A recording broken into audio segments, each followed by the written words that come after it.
Mtujuadi naku z'omwezi 7 September ali ku Cricket Oval e Lugogo, then lunaku leero 24 enkya 25 Anne Sebunya mu Drugs Apana lunaku lwankya ku Hotel Africana twogera biragalalagala emijiji emiteejo gyetaaga okutereezebwa so ba prefects lunaku lwankya ku Hotel Africana ye Drugs Apana.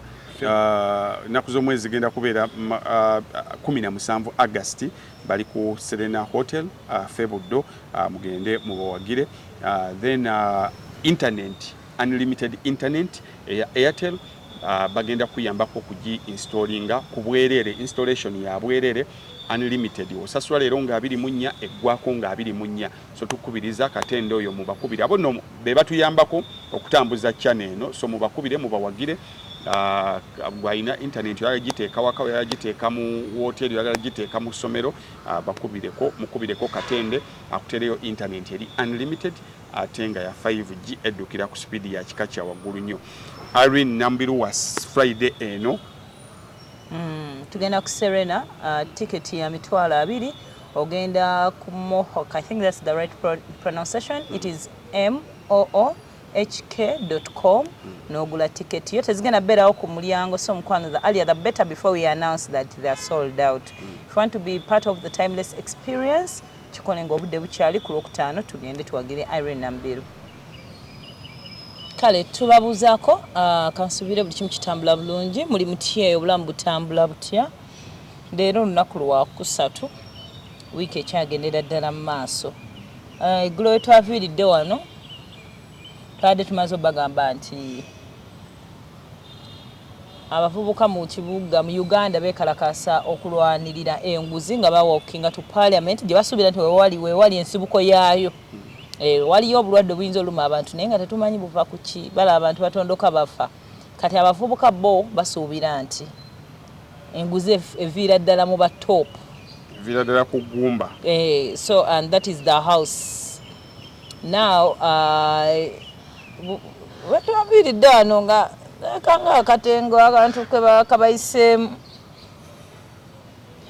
kyabulanga ddala kituufu ekyali e Kenya kyatabula president waayo kintu ekitaliiko source. If we knew nti abagenda okwekalakasa bava wano oba ono ye leader waabwe oba liidi waabwe okintu twandibale tugamba for example kwefuba yiise kibalemye naye nga tetulina nawe otandikira kugambani era byatandise nga buli omu. I believe most people were like, because me there's some group anyway abannamawulire like here avuka batidde teri no bantamye nga bantu abo badda mu kweyogeza babatidde babiganye nga ezo mocking and balinga abagamba they were literally balinga balinze okulaba filimu nti balinze movie, it's a movie balinze mugenda kola ki forgetting it's not them that and you know people always do things for sure balowooza naba they do things for sure. Nabatunulidde awo nasose first of all okunyigira Waiki Benda nga bakutte zaake nakola tweet n'agamba mbo bino mubijjemu politics wammwe muleke abaana anzaleke kakati zaake abadde ayingira mu office ye police gyemujje emutwala then how has he applied politics in that? And two, whoever ali mu opposition bwe yegatta ku baana bano it is being in opposition doesn't make them less Ugandans. Kimu kyakubiri bwobeera ng'obadde n'oluyimba lwobadde oyimba nti bannaye kyonna kye tukola tekiri kuffe, it's about you wake up for yourselves and those people are waking up. Musango kibojja n'obeegattako nga bulijjo gwobaza okusa okubeegattako singa mubeere waka mama ng'alima naye gaba ne lwaki temukeera ne munneegattako lwe mukedde bwajja nayegatta buli ku bulijjo kyakola. Where is the crime in that? Because abanga nabagamba nti mulaba bulijjo kyembagamba it's doable. So kino ekintu Waiki Benda kyobulaba bamuyisizaamu eggaali nga baleeta ebifaananyi bye ne Anita Amongo sipiika bwe yali aggulawo essomero n'ezimu kositero n'azibbulamu amannya ga sipiika. Ezimu kositero yazibbulamu mannya ga sipiika ye yalina okuba omugenyi omukulu oba yamuweerezaani nga representative ne balaga ebifaananyi bye ng'ali mu ofiisi ye. Basically they are tight. kati ebyo byonna byonna bikomawo singa otandika okuteekayo ebintu I saw his picture nga posting them Busima his on Nova which street nesima obusajja buli everywhere bichi sazemu mugoberero ne manya talina kiddako is just joking then endaba nani ono yawozeza temutuwoganira Farida Nakazibwe boy wange oyo kyali wange naye mulimu no nze nasoma ebintu bya Farida ne manya Nema she's idle. Yeah. She's bored. And let me tell you, waking up every day for all the years she was working, and now you wake up to your child. Working, people are in the struggle. People are going through a lot, and you literally know, and you're there mocking them. They did. They're just disappointed that the people they voted, they're not working like but so mwena ba mockers if you have nothing good to say about whatever this kid tabali mu WhatsApp group yem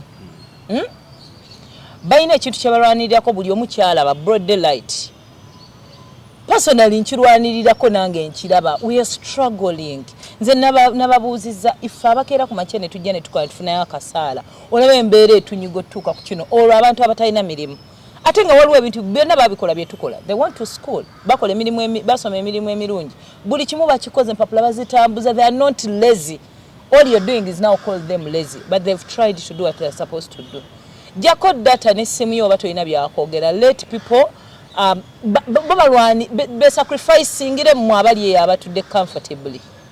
So that was a section is okay but they have mockers abalinze you don't make sense abawoza muri there are people let me differentiate this the tweets I saw nga bali waliwo abantu abali against what ife kyetuliko naye nga balina engeri gye bastatingamu ensonga zaabwe not in a mockery manner of bana Uganda there's some waliwo chikyo naye nga n'ebintu bya statinze nga sagreeing naye nga engeri gy'abyogeddemu mbi respectinga nga gamba first of all bajja bakwata bajja basiba no one will be there to help you bichi wadde nga ffe tukkiriza because also naffe tetukkiriza mba tugenda ku street naye obanga option eriwo nengola engeri gy'abye explaininze mutajja kusoundinga nga musiru mukati mwakoze watch obadde mbalinze temwina kye mukozeewo kimanze olumu wabembe obere kusuti omuntu abantu bayita omuntu omusiru no bawakanira because always abera sounding nga omugezi but they prove to you that they've been dumb all the time nadala mumbera ataize nyigira nnyo mu namawuli kwa mu namawuli ate oli mu informed dani bana abantu abuli cyo nagamba sayimo yali ne peace bali bakiwakana negulo bakirabi nabagenze kako people can be scripted nga mumulaba buli lunako alawo nenga bali ku script obagimujjako I swear nanyize gwe kwefu sister wola ne bagimujjako kati ndo aza mwategedde wategedde ba producer bakola nnyo well done my producer mukola emirimu sembadde nsaba gosimya amala to so jatumala thank you message wero delivered nze nagukumye naye mane ndogana kyogera ko kyerete tweyanze because you know serious countries mulimu ebintu ebatazanyisa a slightest mistake katika ngule jo gomainti director abera director owa US Secret Service ya resigns she resigned lwaki yalewe ekitongole kye kyalemu kuma Trump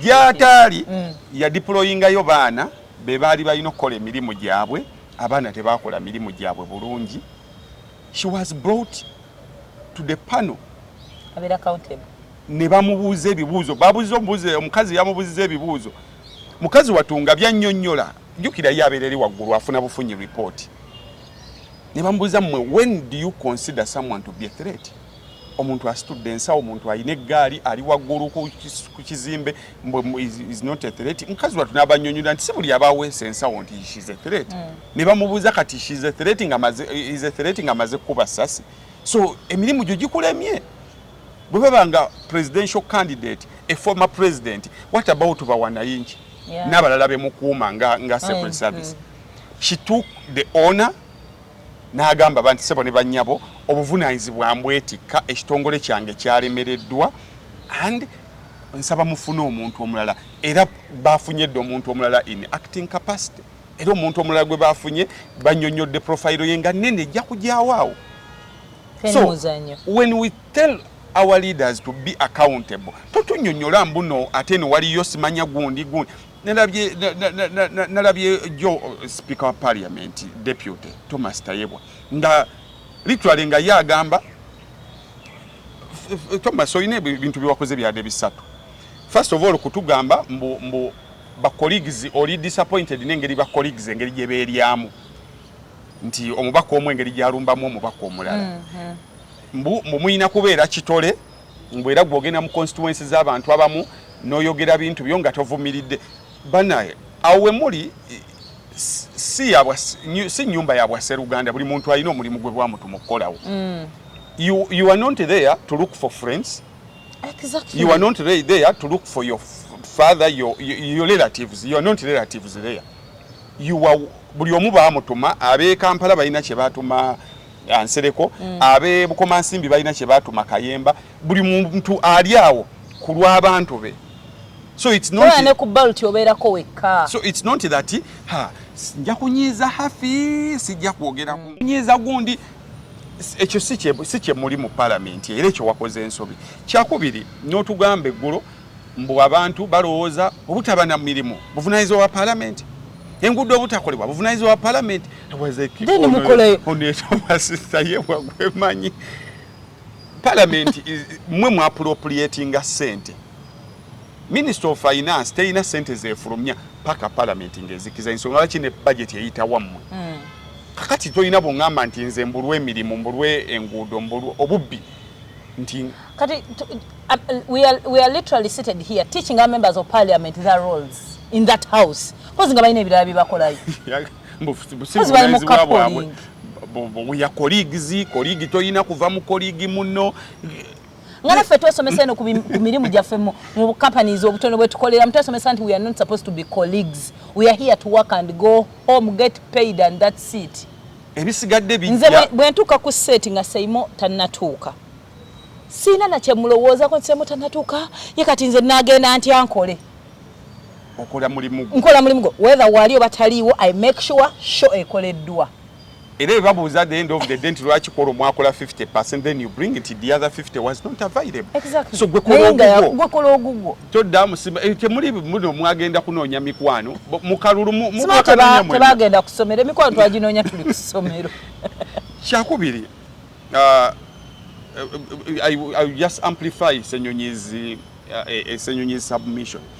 Ba receiving abantu ba gundi bani base kikubo abali bamuvunaana Simayi yakola bikyeyo mu constituency ne babaanirizawo mu parliament omulunaku olw'okusooka n'olwokubiri kiki ekyadde kibalobera okwaniriza bano abadde bajja peacefully n'ogamba nti tebaakuwandiikidde.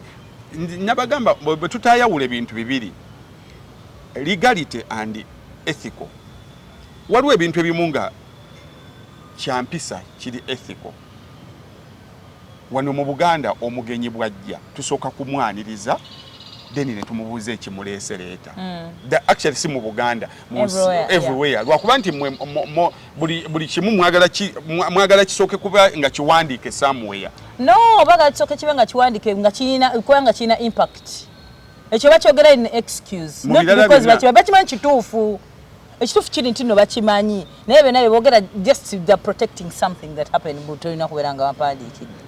Bintu bingi nnyo ebikolebwa kuba kati speaker bye yayogera Lwengo byawandiikibwawa byamala kuwandiikibwawa nti nno omuntu asobola okubba n'agabana ne ba constituency. So bintu bingi nnyo ebitali biwandiike naye nga ethically bikola amakulu morale bikola amakulu. Ate bintu bingi nnyo ebiwandiike mu mateeka naye nga tebikola makulu. Era nga tebikola makulu ag'empisa mu mateeka nga bikola amakulu naye ag'empisa. So morale nga gwe omusajja omufirika omugenyi bwajja ewaka ne bwaba teyalanze osooka kumwaniriza nti hafi tusanyusa okukulaba akatebe kaapo era dde obalese bali bati eyo nti munene ekindeese nga muli bulungi ekindeese essaawa zino mutabaniwo yajja ewange n'akuba endabirwamu n'agyasa naye ng'osoose kumwaniriza. So bano enzija gye bazzeemu nga paalamenti obuvunaanyizibwa okusooka kubaaniriza bw'omala okubaaniriza n'obabuuza kozi ng'oŋŋamba nti omugenyi olina gy'omulengeredde abadde armed. Oyo abadde armed ebyo birala. Oyo obusina mugenyi oyo ataaka ajja bw'abawemula bw'akanyuga amayinja bwakule oyo musooka. Oyo ye mulina kujja nammwe n'amaanyi ne musooka ne mumukwata. Naye omugenyi azze ng'omumanyi bulungi si mugenyi nti avudde Kenya avudde Tanzania Rwanda. Omugenyi wa wano omumanyi osooka kumwaniriza bw'omala okumwaniriza n'omanya n'akunnyonnyola. Ekirala oluwuliddeko olugambo nti n'omwana we yayasizza endabirwamu z'abantu so mwolaba kitaawe. Why do you want him to first write to you to come to your house? So a lot happened yesterday but ab'ebitongole by'ebyokwerinda you were so barbaric. Waliwo WhatsApp gundi etambula. I don't know how true it is. Naye it is a lesson. Somewhere ndoza waliwo WhatsApp group eyaba kumaddembe. Omukumaddembe omunga agamba waye nze nalekerawo okuarrestinga abantu abo ba neighbor baffe. It's not the IGG, it's not the bakama baffe. Those people are our neighbors. So when they come in peace nalekerawo okubaarrestinga. Osegera kati mulimu abalowooza we batyo ne mulimu abantu abakugamba nti I'm doing my job. What is your job? Mubye wakoze awe gulu, what is your job? Keeping law and order is your job. Where abantu abo babadde bali law ne order byabadde wao because they are the keywords. Ekisooka waliwo keeping order bana abantu babadde mu order babadde batambula butambuzi keeping their order. So wabadde olina kumugamba nti bannaye kati ekkubo muliyingiddemu nnyo mutambulire wano ngabe namugongo bwe batambula nti bannaye mutambulire wano kati mudde wano kuba eridda ku palamenti kati mukutte kyamu muyina kudda eno bitwale bwekityo bwekyali badde kirina okuba omuntu ayina kaadi nga gyawanise kaadi etetta mu. By the time someone does like this they are literally surrendering. Taina kyaso emikono gino tayagala kuta kino kudda mu nsawooze kubaako bakambe kajjayo taina bale someone kyobanga basikaye bakwata bagamba okola bwoti buba toyina kyoyina kuba omuntu by the time akute placard yakoze bwati taina kyalina. So order nekirala you realize nga oba W babatuukako bana abaana nga they sit down they surrender.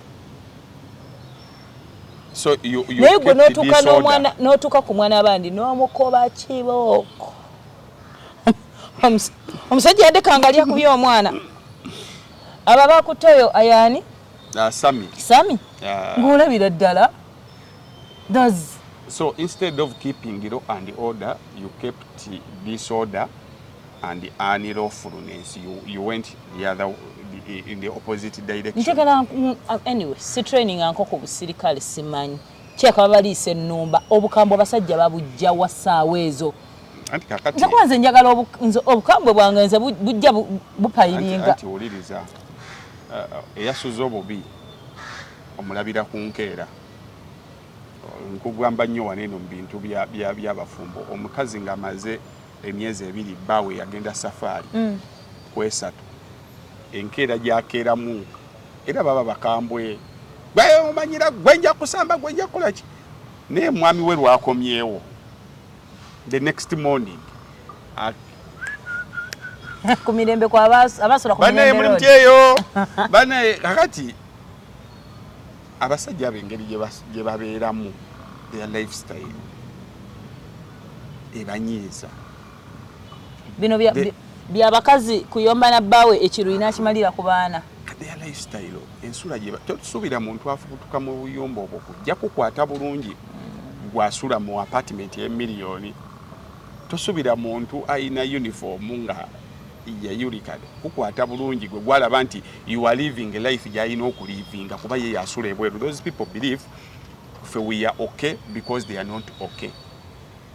They are sacrificing their sleep otulo twabwe basacrificing ensula yabwe ennungi basacrificing amaka gaabwe bafuna emisaala mitono balya bubi batrainingibwa bubi. Kakati otosuubira muntu from that background gwe kujja akukwate bulungi omuntu gyava bwe wabeera walungi reaction you can't give what you don't have. Exactly. Bwoba toyina mukwano tosobola gaba mukwano, bwoba tosula bulungi tosobola kusula bulungi. Kati omuntu ayingira mu kayumba bwe kati kujja kukukwata nga bwakuweeweeta. They are too bitter. Very bitter because of the situation gye babeeramu. Mbadde back to parliament. Parliament yaffe ffe twongera kubatunuulira and mwegaseeko ngadde nbuuza where is Nyamutolo in all this? Owabavubuka minister Minister wa minerals naye mubaka akiikirira abavubuka. Parliament. Where are you yesterday? Where is your voice yesterday? Mayange nakwogera tobaako gw'obyoyingiza mbira kati. Auntie, that is when I saw her being active. Wait. Bwe yali akubira federation ekkubo. That is the only time I saw her as a state minister w'abavubuka. That's when I saw her being active, I swear. Anti Nyamutolo, with all due respect, where are you? Because also she's active on social media, bino ebintu adda abiraba. Ne ku TikTok oli wajja n'otulaga nti gwe ku TikTok okolako TikTok live. So whatever is happening on TikTok, on Twitter, you are very much aware. Where are you? Gwe mubaka yandibadde alina okukulemberamu because you are our generation, you understand us. Kyovulaba nyinza okunyigira bali abakulu.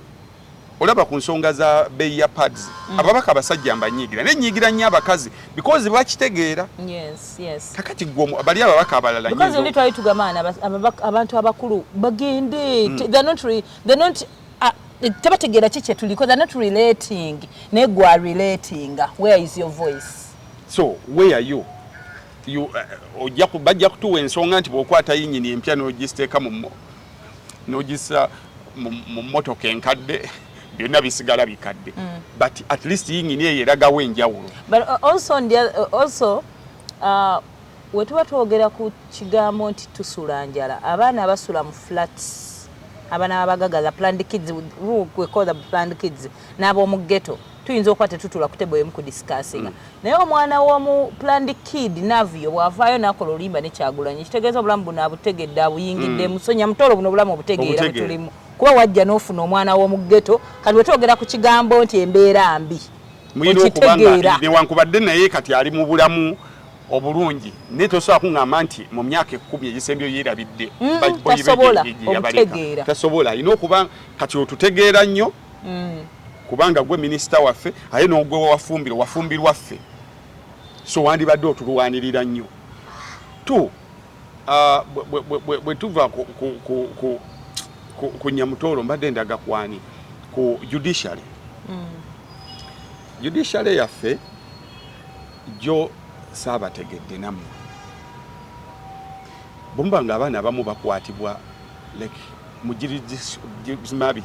jurisdictions ndala ne batwalibwa mu kooti ndala ditwale mwene mu basindika busindisi nga temutegedde kuba kooti ezo kebere police baba omusango bwogudize Masaka ensonga kishobola basegirinya balinga babawube Masaka bali badde bateeka mu kooti zaawo nebo mugamba nti mwe busobola okumenya amateeka because muyina kye muyisaawo then waliwo omusango gw'engoberere eyo waffe guli mu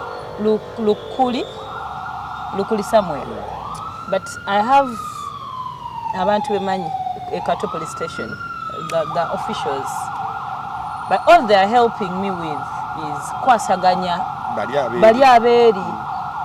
Aye ne bali aberi, they're not mandatory okuwuliriza bano baba respectinga nga bosses baabwe nti okesi mugi handling ireko like respectfully.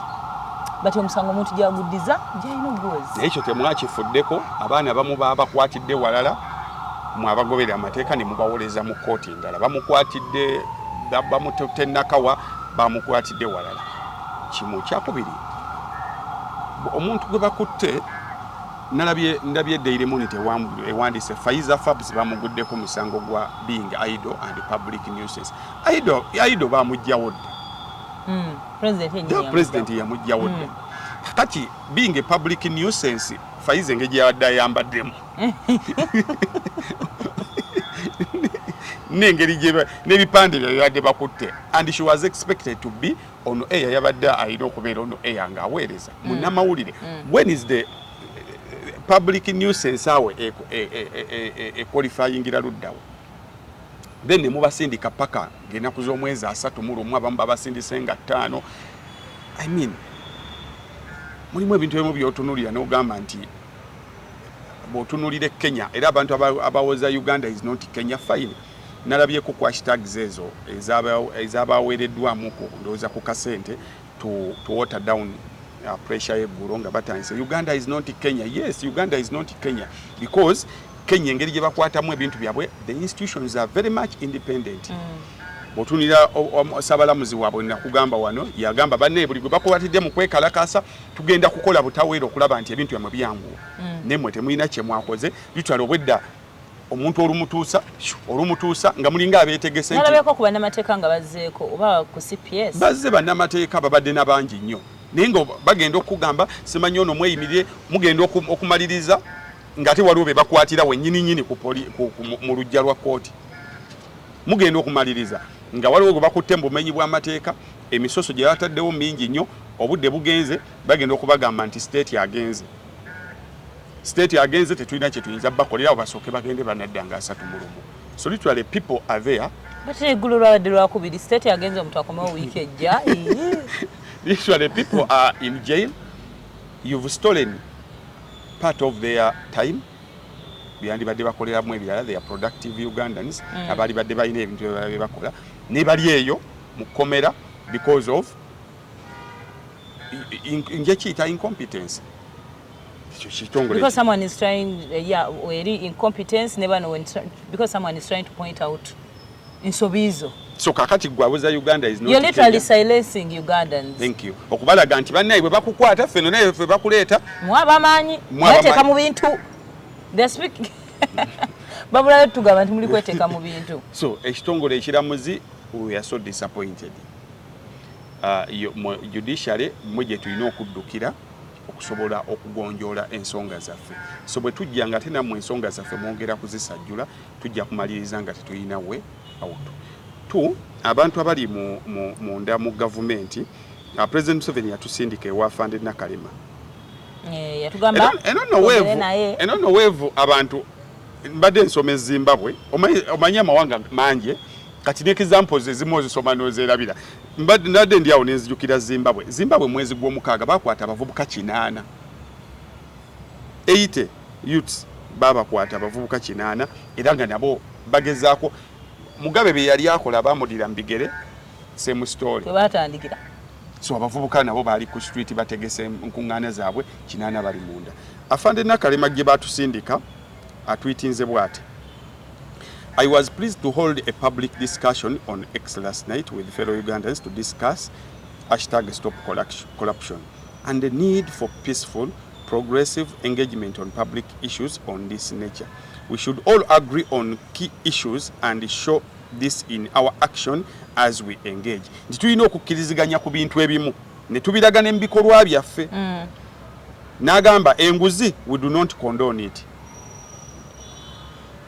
Impunity, we do not condone it. Violence, we do not condone it. Business disruption, we do not condone it.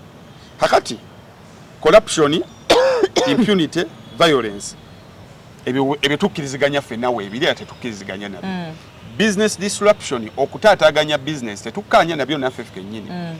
Kakati batulageyo video ng'abeggulu babadde bayingidde amaduuka g'abantu balemeseza abantu okukola bayingidde balinnya ennyanya z'abantu bebagoba ku street n'endowooza kyaka bakomawo fe abatamanyi ekyo Afande Nakalema basooke bakitulage nti bano bakwatiddwa wano babadde n'amanya g'abaana gali everywhere abadde involved bagambe bano babasanze wano kwa clips ze tulaba abadde bafuluma ewa eno ku Arua Park nga beekutte we bati bali ku nguudo same n'abavudde ewani abavudde ku Nasa Road group kyendala zade groups za njawulo naye tetunalabako business disruption eno yandibadde voice from the business people.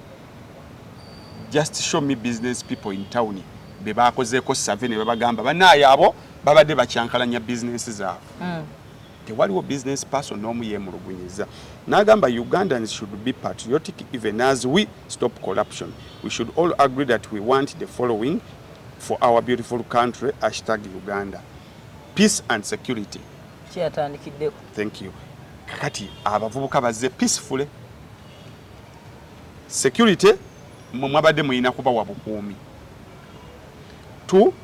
Uganda is a beautiful untarnished Uganda's beauty untarnished. Mbwe ekifaananyi kya Uganda tekirina kukola ki kuddugazibwa. Kakati kuyabba sente ne BBC netuwandiika nti tuyina abakulembeze ababbi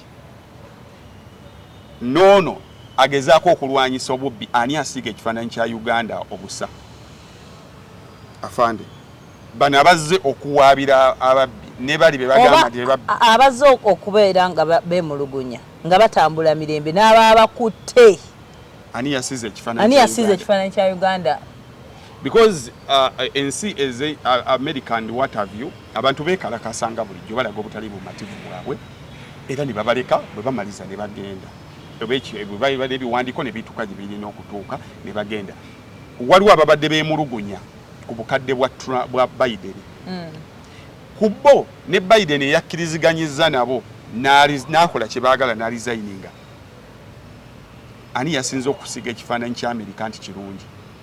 Biden abakulemerako yandibadde asiga ekifaananyi nti eddoboozi ly'abantu takola ki taliwulira. Kakati mmwe wano security ne bali be bavunaana be basinga okusiga ekifaananyi kya Uganda obusa. Our investment okimanyi mbuno tugenda okubeera interested mu kwekalakasa kwa Kenya the day abaana balo basalawo olumba parliament that was the 6th day for all the 5 days bali bagenda bekalakasiza olwo nga batandise n'ofuuka violent because bali twali tulaga kusumulula guy nga bathrowingira ne police amayinja but that was on the 6th day sentino ennaku esigadde bali babaddeko violent ate ng'era ekyo kyajja because ne police yali etandise okuteekamu amaanyi ne KDF ng'emaze okuyingira street so fena other countries twali tetuli interested era nga ffe kye tubeewuunyako bambi poliisi yeeyo bambi nga bw'olaba Tanzania. So ekifaananyi kya Uganda oba oyagala kibeere kirungi yogera nabo byakwerinda ne bali abatwala ssente zaffe ne batatufaako. Ekisembyeyo our investment potential protected. Teriiyo investor agenda kujja mu babbi si gumu seebiri. President Museveni yennyini azakyogera nti mulimu abakulu mu government aba frustrating aba investor nga President Museveni bamufuula commodity investor afu tukajafu tuse n'akakadde ka $1 oba obukadde butaano ne bamugamba ogenda kusooka kutuwa kintu kidogo okuregistering oburegisterinzi anything bureaucracy and theft eri wakati awo kati kubali abali mu parliament ababaka aba frustrating aba investors ne babako ne sente zaabwe nga ne poliisi yennyini sigumu seebiri waliwo ba investor bagambibwa okuba nti bajja muno ne babbibwa nga babbibwa bya bitongole byakwerinda ku ffennaani asinza ogoba ba investor fa balwanirira ba investor nti investor agenda okujja wano nga tewakyaliwo muntu amusaba kintu kidogo oba mmwe Daily Monitor ino ekifaananyi kyekubye nga poliisi ekutte shields bweti ne bagamba nti the corruption shield they are shielding corruption then n'agamba respect for life at all times.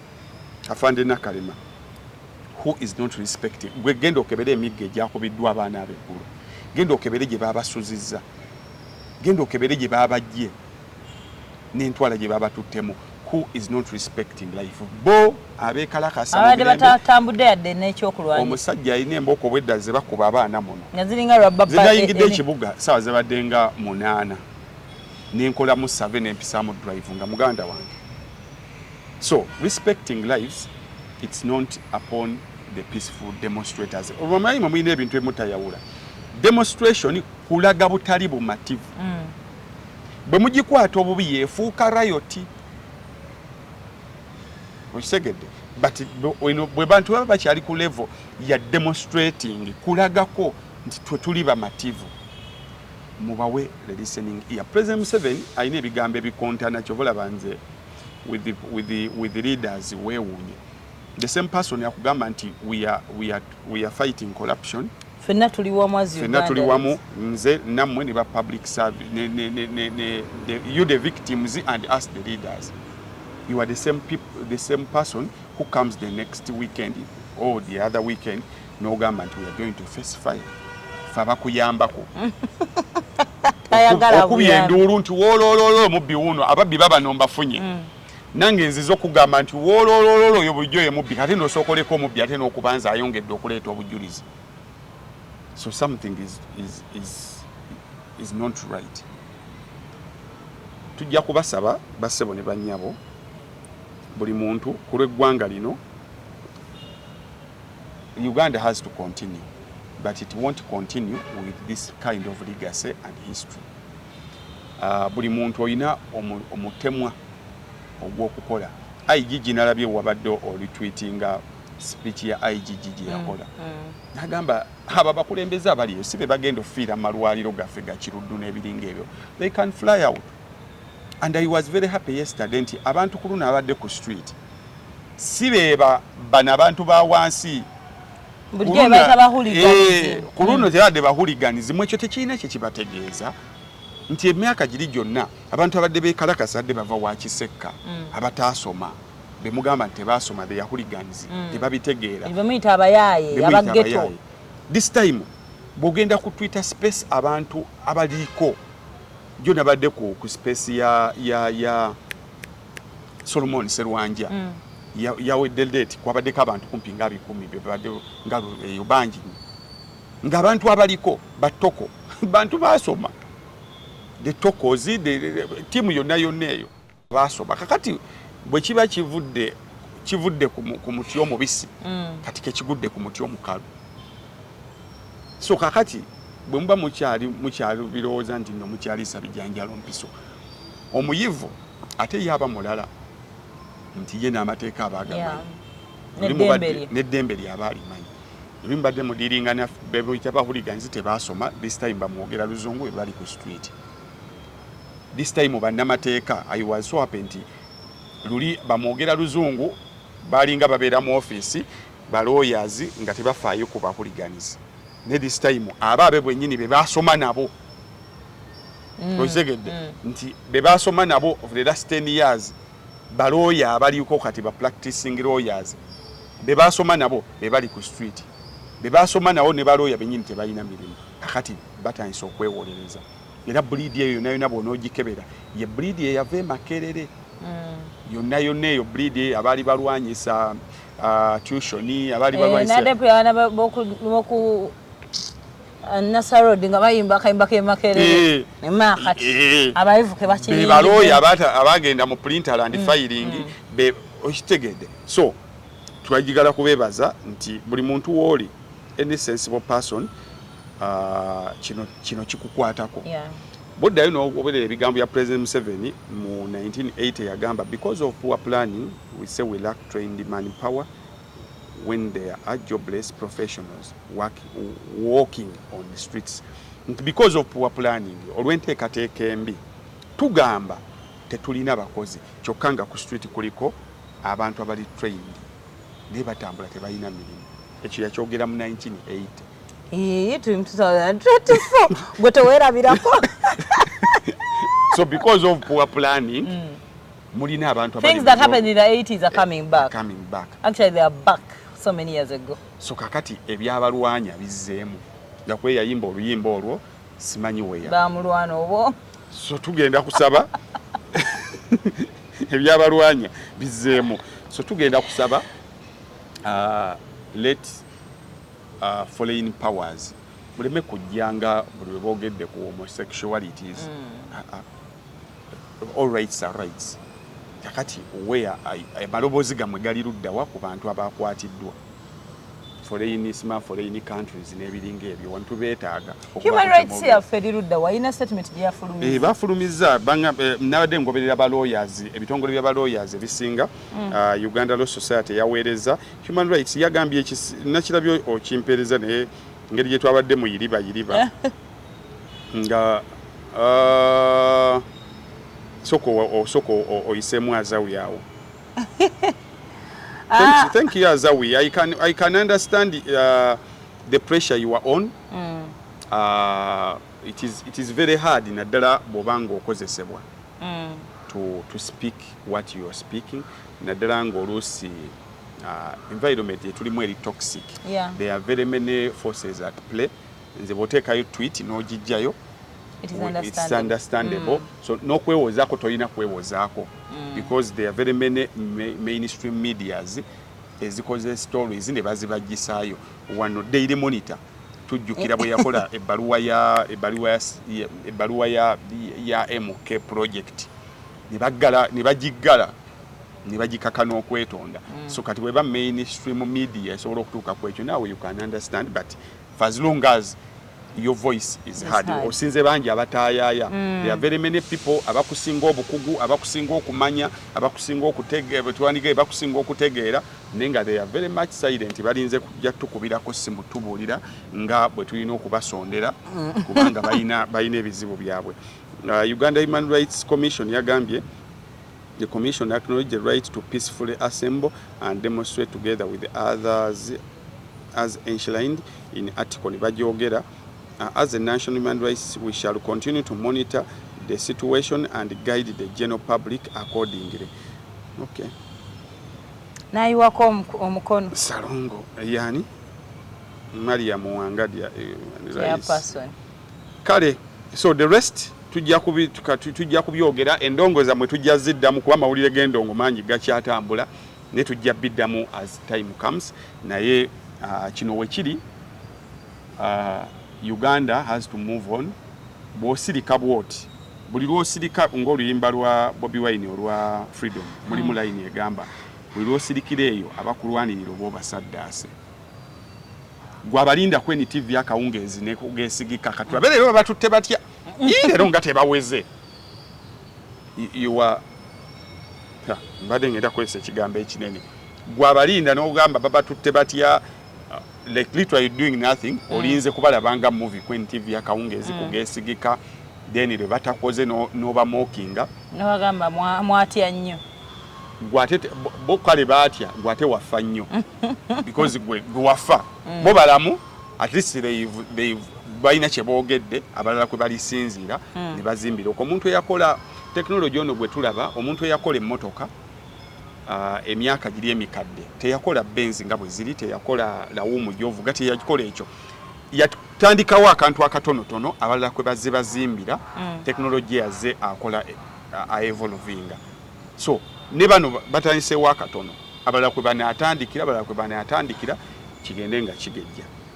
So nsigadde twebagane wanabaawo ekyetaagisa enkyakutujwadde naku z'omwezi 7 September ali ku Cricket Oval Erugogo. Then olunaku leero 24 enkya 25 Anne Ssebunya mu drugs apana olunaku lwankya ku Hotel Africana twogera biragalalagala emijiji emiti egyo gyetaaga okutereezebwa. So ba prefects olunaku lwankya ku Hotel Africana ye drugs apana Febuddo banaku z'omwezi 27 skulu galo oliwa naku z'omwezi genda kubeera 17 August bali ku Serena Hotel Febuddo mugende mubawagire. Then internet unlimited internet Airtel bagenda kuyambako kugi installinga ku bwerere installation ya bwerere unlimited osasula leero nga 24 eggwako nga 24. So tukubiriza katende oyo mubakubira abo no be batuyambako okutambuza channel eno. So mubakubire mubawagire bwayina internet yagiteeka waka yagiteeka mu hotel yagiteeka mu somero mukubireko katende akutereyo internet eri unlimited atenga ya 5G edukira ku speed ya kika kya waggulu nnyo. Irene Nambiru was Friday eno tugenda ku Serena ticket ya mitwalo 2 ogenda ku Mohawk. I think that's the right pronunciation. It is moohk.com n'ogula ticket yo tezigenda beerawo ku mulyango. So mukwano the earlier the better before we announce that they are sold out. If you want to be part of the timeless experience kikole ng'obudde bukyali ku Lwokutaano tugende tuwagire Irene Nambiru.